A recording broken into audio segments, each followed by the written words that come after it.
My name is Kiara Miller. I grew up in Jonesboro, Georgia, and I went to college at Savannah State University in Savannah, Georgia. I graduated with a Bachelor of Science in Biology. I first became interested in science by watching Bill Nye the Science Guy on television.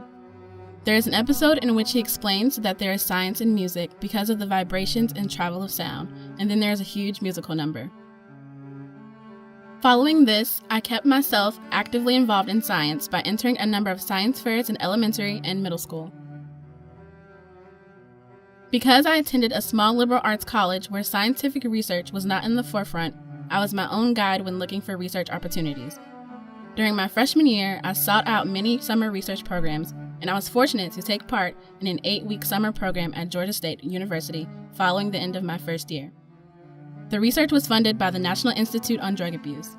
My research project included localizing a specific receptor gene in the stomatogastric ganglion of the spiny lobster.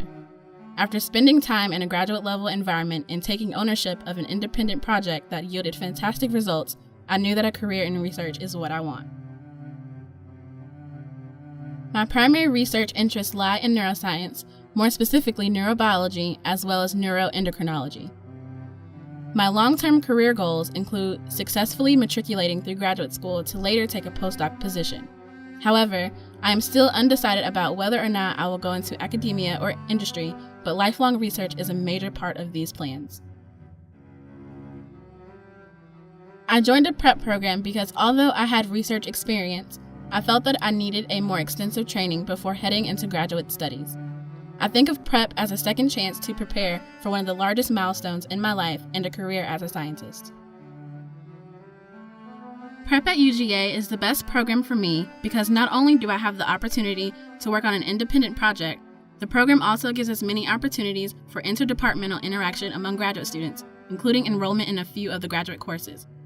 Prep also guarantees that we have many opportunities to travel and present our research data. This is truly preparing me for the road ahead.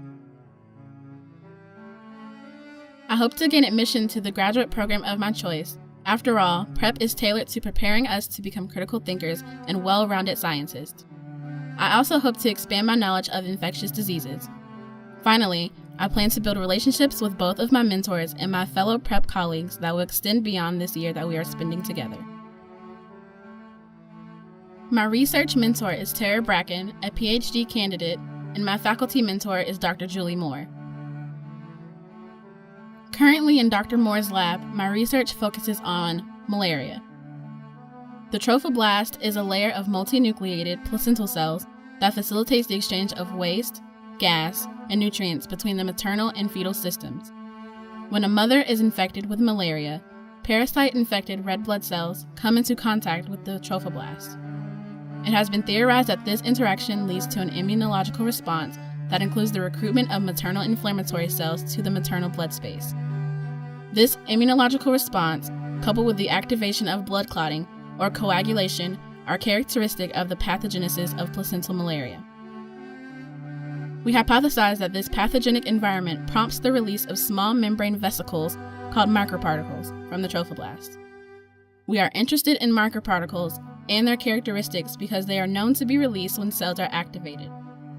We also hypothesize that many cell types will release microparticles in response to stimulation with components of the malaria parasite. In this case, the detection of trophoblast-specific microparticles that present indicators for procoagulant activity in maternal blood can serve as a novel diagnostic marker for placental malaria. For my project, I will employ cell culture and flow cytometry. I will culture a human placental choriocarcinoma cell line called BWO. These cells will be stimulated with a number of malarial components including hemozoin, which is a byproduct that is formed when parasites consume hemoglobin inside of the red blood cell. Additionally, they will be stimulated with culture medium, uninfected and infected red blood cells. Supernatants will be collected and a flow cytometric analysis will be performed to determine the presence of microparticles. We expect that these cells will release microparticles in response to the stimulation with components of the malaria parasite, but not in response to the medium and uninfected red blood cells.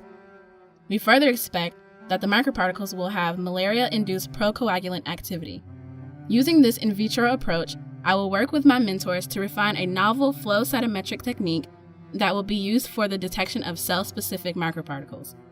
This is especially significant because after optimizing this technique, we will ultimately apply it to clinical samples from women naturally exposed to malaria. My name is Kiara Miller, and I am a prep at UGA scholar.